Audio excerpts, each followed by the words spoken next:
السلام علیکم ناظرین، آپ دیکھ رہے ہیں A1 ٹی وی۔ یمن اور حبشہ کا ایک بادشاہ تھا جس کا نام ابرہہ تھا۔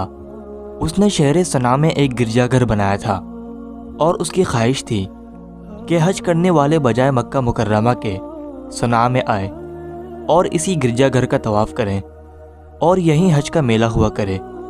عرب خصوصاً قریشیوں کو یہ بات بہت ناگوار گزری۔ چنانچہ قریش کے قبیلہ بنو کنانہ کے ایک شخص نے آپے سے باہر ہو کر صنعاء شہر کا سفر کیا اور ابرہہ کے گرجا گھر میں داخل ہو کر پیشاب پخانہ کر دیا اور اس کے در و دیوار کو نجاست سے آلودہ کر ڈالا۔ اس حرکت پر ابرہہ کو بہت طیش آیا اور اس نے نعوذ باللہ کعبہ معظمہ کو ڈھا دینے کی قسم کھا لی اور اس ارادے سے اپنا لشکر لے کر روانہ ہو گیا۔ اس لشکر میں بہت سے ہاتھی تھے اور ان کا پیش رو ایک بہت بڑا کوہ پیکر ہاتھی تھا جس کا نام محمود تھا۔ ابرہہ نے اپنی فوج لے کر مکہ میں چڑھائی کر دی اور اہل مکہ کے سب جانوروں کو اپنے قبضے میں لے لیا، جس میں حضرت عبد المطلب کے اونٹ بھی تھے۔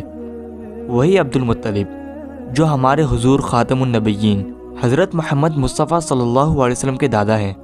وہ خانہ کعبہ کے متولی اور اہل مکہ کے سردار تھے۔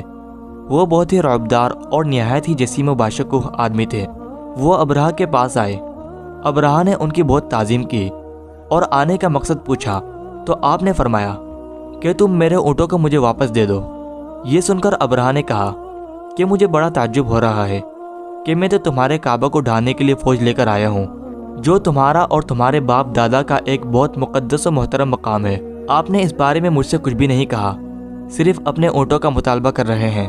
حضرت عبد المطلب نے فرمایا کہ میں اپنے اونٹوں کا ہی مالک ہوں، اس لیے اونٹوں کے لیے کہہ رہا ہوں، اور کعبے کا جو مالک ہے وہ خود اس کی حفاظت فرمائے گا، مجھے اس کی کوئی فکر نہیں۔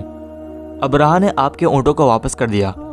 پھر آپ نے قریش سے فرمایا کہ تم لوگ پہاڑوں کی گھاٹیوں اور چوٹیوں پر پناہ گزی ہو جاؤ۔ چنانچہ قریش نے آپ کے مشورے پر عمل کیا۔ اس کے بعد حضرت عبد المطلب نے کعبے کا دروازہ پکڑ کر بارگاہ الہی میں کعبے کی حفاظت کے لیے خوب رو رو کر دعا مانگی، اور دعا سے فارغ ہو کر آپ بھی اپنی قوم کے ساتھ پہاڑ کی چوٹی پر چڑھ گئے۔ ابرہہ نے صبح تڑکے اپنے لشکروں کو لے کر کعبے پر دھاوا بول دینے کا حکم دے دیا اور ہاتھیوں کو چلنے کے لیے اٹھایا، لیکن ہاتھیوں کا پیشرو محمود جو سب سے بڑا تھا وہ کعبے کی طرف نہ چلا۔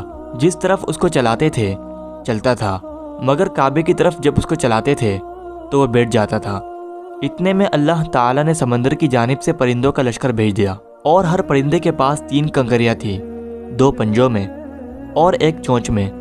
ابابیلوں کے اس لشکر نے ابرہہ کی فوج پر اس زور کی سنگباری کی کہ ابرہہ کی فوج بدحواس ہو کر بھاگنے لگی، مگر کنکریاں گو چھوٹی چھوٹی تھیں، لیکن وہ قہر الہی کے پتھر تھے کہ پرندے جب ان کنکریوں کو گراتے تو وہ سنگریزے فیل سواروں کے سر سے نکل کر جسم کو چیر کر ہاتھی کے بدن کو چھیدتے ہوئے زمین پر گرتے تھے۔ ہر کنکری پر اس شخص کا نام لکھا تھا جو اس کنکری سے ہلاک کیا گیا۔ اس طرح ابرہہ کا پورا لشکر ہلاک و برباد ہو گیا اور کعبہ معظمہ محفوظ رہ گیا۔ یہ واقعہ جس سال وقوع پذیر ہوا اس سال کو اہل عرب عام الفیل یعنی ہاتھی والا سال کہنے لگے، اور اس واقعے کے کچھ روز بعد حضرت محمد مصطفیٰ صلی اللہ تعالیٰ علیہ وآلہ وسلم کی ولادت ہوئی۔ اس واقعے کو اللہ تعالیٰ نے قرآن مجید میں بیان فرماتے ہوئے ایک سورہ نازل فرمائی ہے جس کا نام سورہ فیل ہے۔ دوستو، اگر آپ ایسی ویڈیوز دیکھنا پسند کرتے ہیں تو ہمارے چینل کو سبسکرائب کر کے ساتھ میں لگے بیل آئیکن کو ضرور پریس کر دیں تاکہ آپ تک مستقبل میں بھی ایسی معلوماتی ویڈیوز کی نوٹیفیکیشن بر وقت پہنچ سکے۔